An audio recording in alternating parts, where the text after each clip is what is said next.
Howdy, howdy, folks. Welcome back to another live edition of Brian Hill, Jack of all trades, master of none. Sorry I was a little late. Just getting a little bit ready for the festivities. Hoping to maybe go for maybe about a half an hour or so. Got a couple topics, ranging from sports and a couple other things. But, anyways, let's get started. So, anyways, last night was the NFL draft. Um, as you can tell, 49er fan.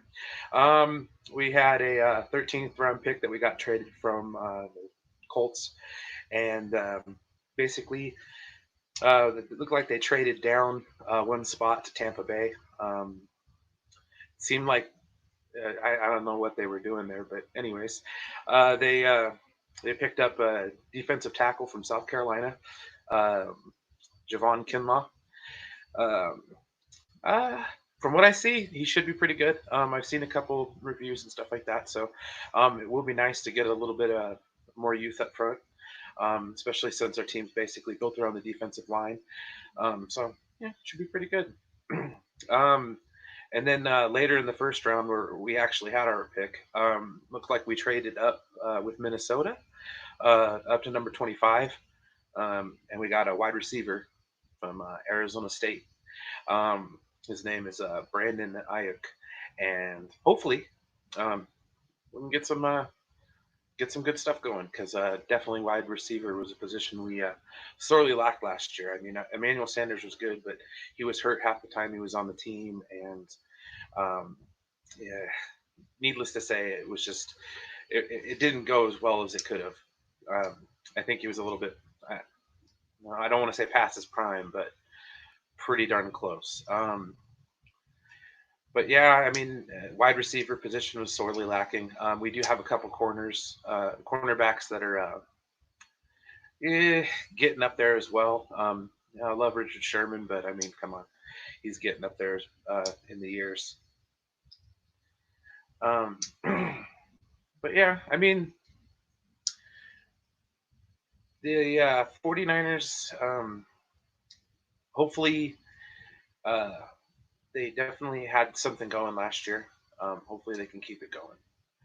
Um, that's pretty much all I can say for that. I mean, they've got a they had it was such a surprise last year to see them do as well as they did. I mean, I don't want to say I was one of those guys that was like, yeah, I knew they were going to do good, but it was definitely a major surprise.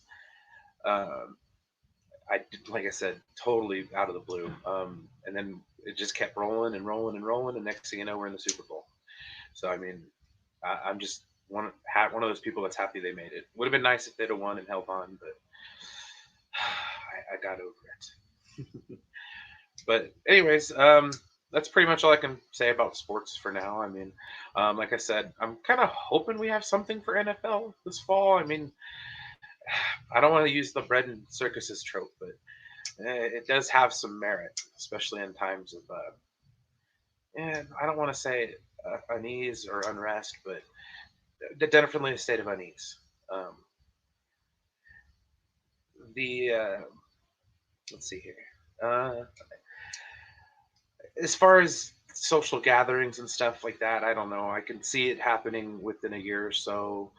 Uh, definitely, uh, you know,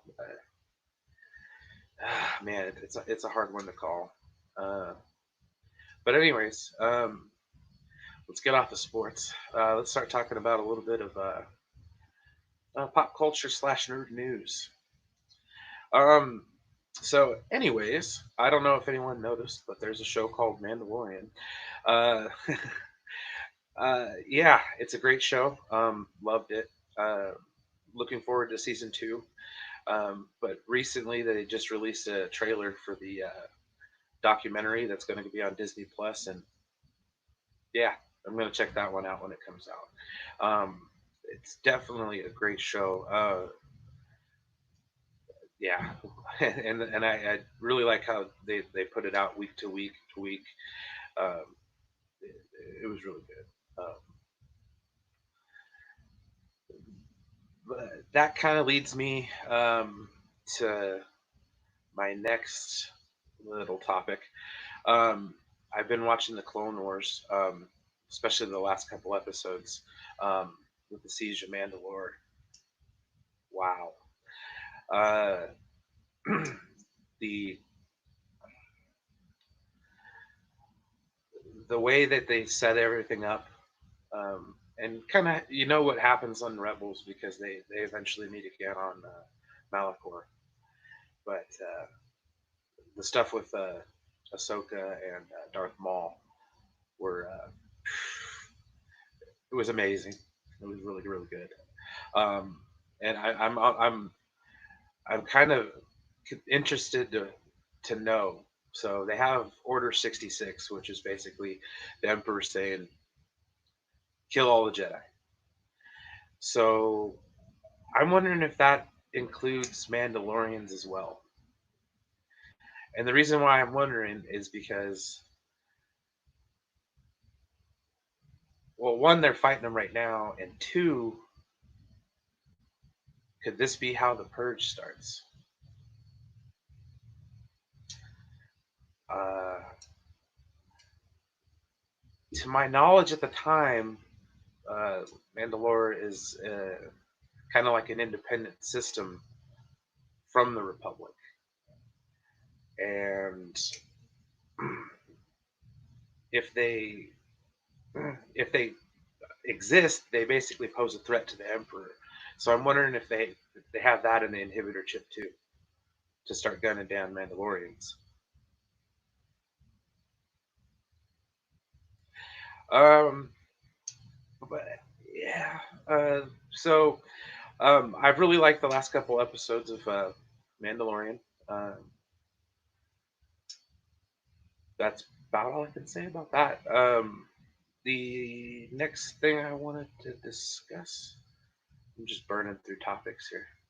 There's nobody here yet. That's all right though. That's all right. It's Friday night. I understand.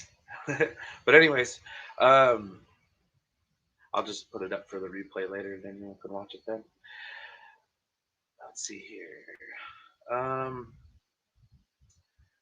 I don't want to get too much into spoilers. I'll save it till after the end of the Clone Wars before I discuss that. Uh, Maybe I'll try to talk about it with a couple other channels in the future.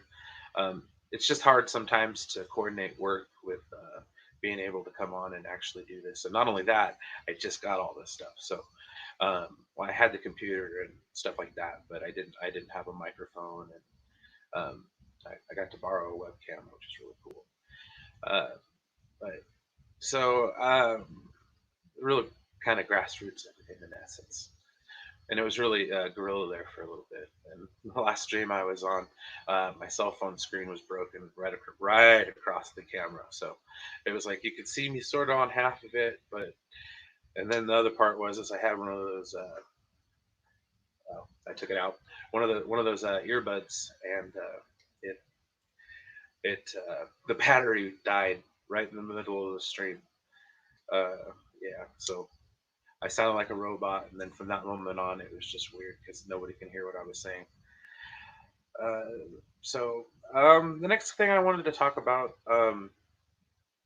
was something that I normally talk about, which is Star Trek Picard, and I want to start talking about Star Trek Discovery season 3. I'm probably going to watch and review the episodes on that too. I really dug the second season, how it wrapped up. Um, I kind of hope they make like a Captain Pike show. That would be pretty something to see. But to be perfectly honest, the original series era, um, it's just not. What would I say? I don't necessarily like it. The I've always been a Next Generation fan, so to me, I like a continuation on basically what Picard is a continuation of that storyline. You know, however it turns out or wherever it goes. Uh, so I mean, uh, there's some other stuff that I was looking into for as far as season 2. I guess rumor has it that LeVar Burton might be in season two, and I would love that. Geordie LaForge was one of my favorite characters when I was a kid. Still is. I got his autograph. I got his autograph on that TNG poster behind me. I met him in San Francisco at the Star Trek convention right after the Giants won the World Series. That was cool back in 2012. I remember it because it just happened, and they had all the World Series regalia up, and it was really really cool. Um, so I would love to see Geordie LaForge's story continued on. From what I saw an interview that was on another channel earlier today, and I guess he was saying something about wanting Geordie LaForge to be like a teacher or a mentor, and to me, that would be really cool. Maybe a instructor at the academy or something like that. Uh, and besides that, I mean, LeVar Burton, it's freaking LeVar Burton, who didn't grow up watching episodes of uh, Reading Rainbow. God darn it! And shoot, he was in Roots, man, Roots. But anyways, yeah. And then there's some other characters that I know Whoopi Goldberg should be in. Guinan was another really good character from TNG that I enjoyed. Uh, she was really good. Yeah, almost a mentor to Picard. She was kind of wise beyond her. You know, she was very aged and very wise. So I mean, I would like to see that friendship because that friendship was uh, it was something. Whoopi Goldberg. That whole relationship, even in Star Trek Generations, even though the main part of the story was kind of weird and hard to understand, but just their friendship, I mean, in my opinion, kind of made that movie um, what it is. You know, I definitely like that. Their relationship in that movie was very, it was powerful, and I would like to see her come back. And related to Guinan, another character I wouldn't mind seeing come back is Q. Um,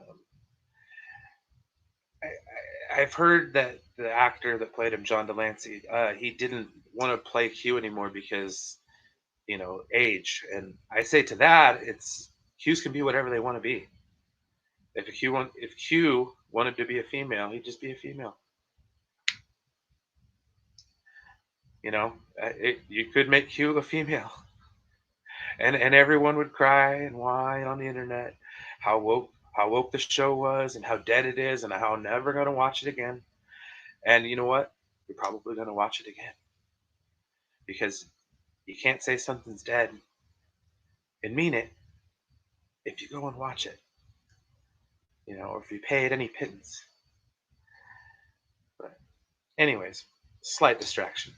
It would be really great to see Q come back, um, especially to antagonize Picard. I think that would be. It would be the greatest thing. And once again, I'm quoting someone else here that the nostalgia of Picard is what makes it work. And I agree to that an umpteenth degree. Um, that definitely is what made that show. Is the nostalgia factor. I mean, the music cues when the old characters come back. It's really nice, And I'm not a story guy when it comes to movies. To me, I guess I don't want to sound weird, but it's emotion. If they can get that emotion conveyed across, I can get behind it. Um, it's kind of, and I fucked up yesterday when I was talking about the Last Jedi. I meant to, I was talking about Rise of Skywalker, but I meant to say Last Jedi. Uh, I actually, I'll go on a little tangent here. As far as the Last Jedi is concerned, I really did like that movie. The choices that they made with Luke, I got behind. It's understandable. I mean, if you turn the lightsaber on your nephew, I'm pretty sure and I understand he didn't try to kill him, but there's got to be some great amount of guilt there.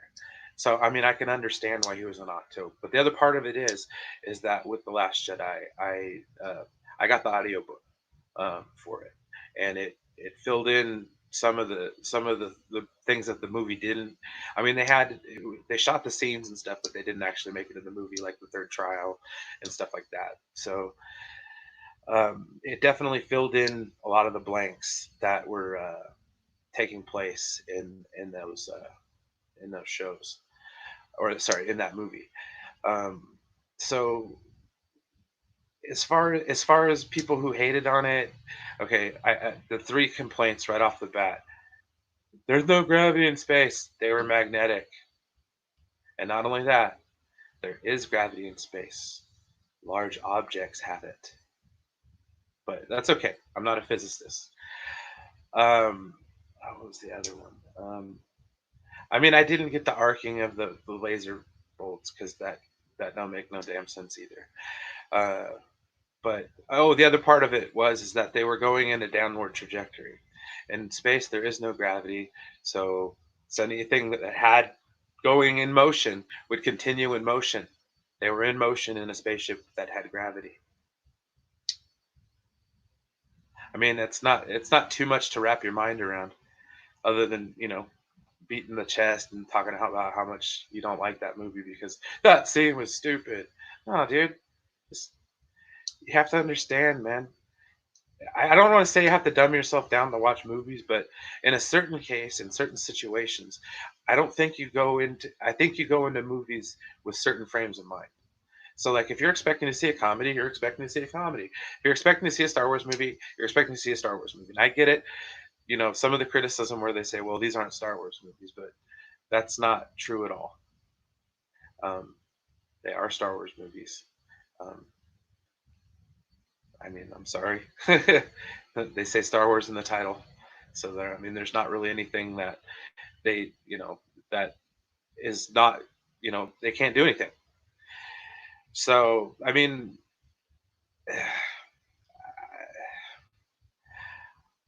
it's mostly just got the argument got beat out of people because one, people don't care. Well, I mean, honestly, I don't care too much anymore. As far as people bashing it on the internet. I mean, I understand. That's kind of why I got a webcam and a microphone, just so I can, just so I can say my 2 cents. Because sometimes comments sections don't necessarily get your point across. Um, it's been so long. But the other part of back to Picard. There's a couple of the characters that I heard that are coming back. Robert Picardo as the EMH, freaking cool. Which means he's probably going to have an interaction with Seven of Nine again, and their interaction in Voyager was off the charts. Um, that would be really cool. There's a couple of the characters that I'd like to see. Um, one being I'd like to see Quark. Uh, Come back on as a bartender at one of his things, or at least a holographic version of Quark, because I imagine Quark would have holographic versions of himself at his bars. Uh, so I mean that would be really cool to bring the character back at least in some sense. Um, It'll also be kind of interesting to see some more Deep Space Nine callbacks. I'm not sure what the situation is with some of the actors and stuff like that on Deep Space Nine, but I would definitely love to see some of them come back. Just in a cameo purpose, like some of the other people. Definitely Worf. Um, Lieutenant Commander Worf was one of my favorite characters. Another one of my favorite characters on the show. Oh,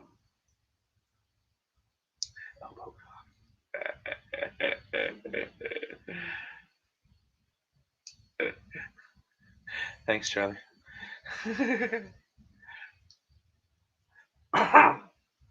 Is that better?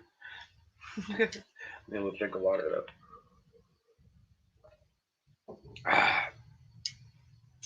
The other person that I'd now I want to start talking about like some hypotheticals about who I'd like to see um, in the in there. I kind of want to see Janeway. Janeway would be really really cool. I think. Uh, yeah, I don't know if Kate Mulgrew would be down for it, but I'd really like to see Admiral Janeway in some sense, or maybe like a retired admiral. I think it would be really cool to see her, you know, back on screen again, especially with Seven to Nine. I'm not sure. I think they had some issues back in the day, but I don't know. It's been 20 years, so I mean, hopefully not still. Yeah. So I think I'm gonna round third and head for home. I understand it's a Friday night, things are busy, but this will post for later on YouTube. So if you want to check it out, go right ahead. Um, should be fun. I've been kind of sending out some feelers to some other channels about potentially collaborating with them in the future. Um, so that'd be kind of fun. I do like having good discussions and debates. Um, I'm always uh, I'm always down for a heated debate. Uh, the last thing I kind of wanted to talk about, but then kind of made me laugh a little bit. Um, as you can see, I'm kind of a closet wrestling fan. I got friggin' Macho Man shirt on here. The WWE is essential? Question mark. I don't know. It is what it is. I don't necessarily. I haven't watched the actual product in years. To me, it's kind of boring. When I say kind of, I mean really. The timing, the time I liked it was back in the late '90s and the early 2000s, the Attitude Era and the what they would call the Ruthless Aggression Era. And then I moved away. I moved to Grass Valley. Got cable. Didn't have cable for almost 8 years, so I was kind of devoid of any kind of media at that point. So I mean, uh, it was falling off the wagon when I stopped watching. So I mean, I'm sure a lot of other people quit watching around that time too. The only reason I had it or had the network was to watch some of the documentaries. I like some of the documentaries, like the Ric Flair documentary they have on there, and the Ricky Steamboat one's really good. The Steve Austin one, the Rock one. There's some really good documentaries on there. Oh yeah, Mr. Perfect. That was another good one. Um, like I said, though, I don't really watch enough of it today to speak on it. The I don't know. It's interesting. I just think certain people like Vince Russo get too much flack um, for his contribution to the business. He did what he could do, and it didn't make a hit all the time. But does the same thing happen with Vince McMahon? I don't think so. Not everything's a hit. And aside from John Cena, have they had many hits over the last 20 years? Not too many. So, I mean, filter or no, go Vince Russo. And he's also a Giants fan too. Respect. uh, so, anyways, I think I'm gonna wrap this up. Um, I'll have to try to start getting some more people on and actually having some discussions myself. I'm gonna try to talk to some people in the Gray Order again. Um, I'm constantly on there in their chats and stuff like that. I'm gonna try to talk to some people with the ambassador and see if I can get on some of his streams, especially now that I'm set up. Before the recording was just it was a waste of time. Um, you could, I mean, not to say I'm vain or anything, but I sometimes like to look at my face when I'm talking. But anyways, I'm gonna take off. You guys have a good one. Stay safe out there. Um, definitely take care. Yeah, I don't know. I probably could wait a little bit to see if I get some more eyes on here before I take off. But could ramble about the Last Jedi a little bit more. Oh yeah. So, anyways, I was gonna talk about Solo. Um, I do lose track sometimes, so I had everything written down, but then I ran out of script, so now I'm off script. So basically, uh, Solo, I was told to hate it before it ever came out, after it came out and while it was in the theater. Hate it all around. um, that was back when I was in the Fandom Menace, and the Fandom Menace. I'm sure most of the people that are going to watch this know what it is, so I'm not going to elaborate. But anyways, that was when I was like, okay, guys, this is bullshit because that movie was actually pretty fucking good. I didn't. I didn't think it sucked. Um, so yeah, the whole movie, top to bottom. I mean, I understand there was a lot of shit that happened behind the scenes with the directors getting fired, stuff like that, where you know there there was a lot of turmoil, but there was turmoil behind Rogue One, and people like Rogue One. They went through two directors, something like that as well. I I really and I liked Rogue One too. As far as everybody shitting on Disney, I personally I love it.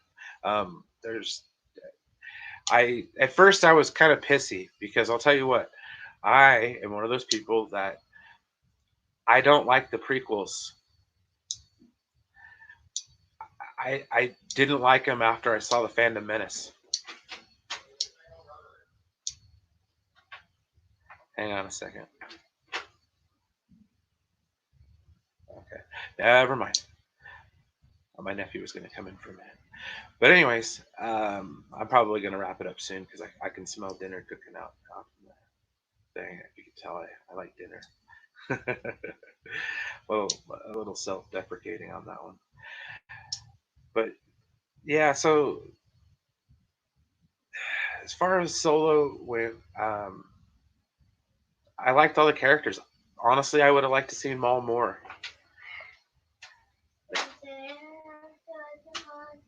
The Mason. All right, well, I gotta go. You all have a good night. Take it easy.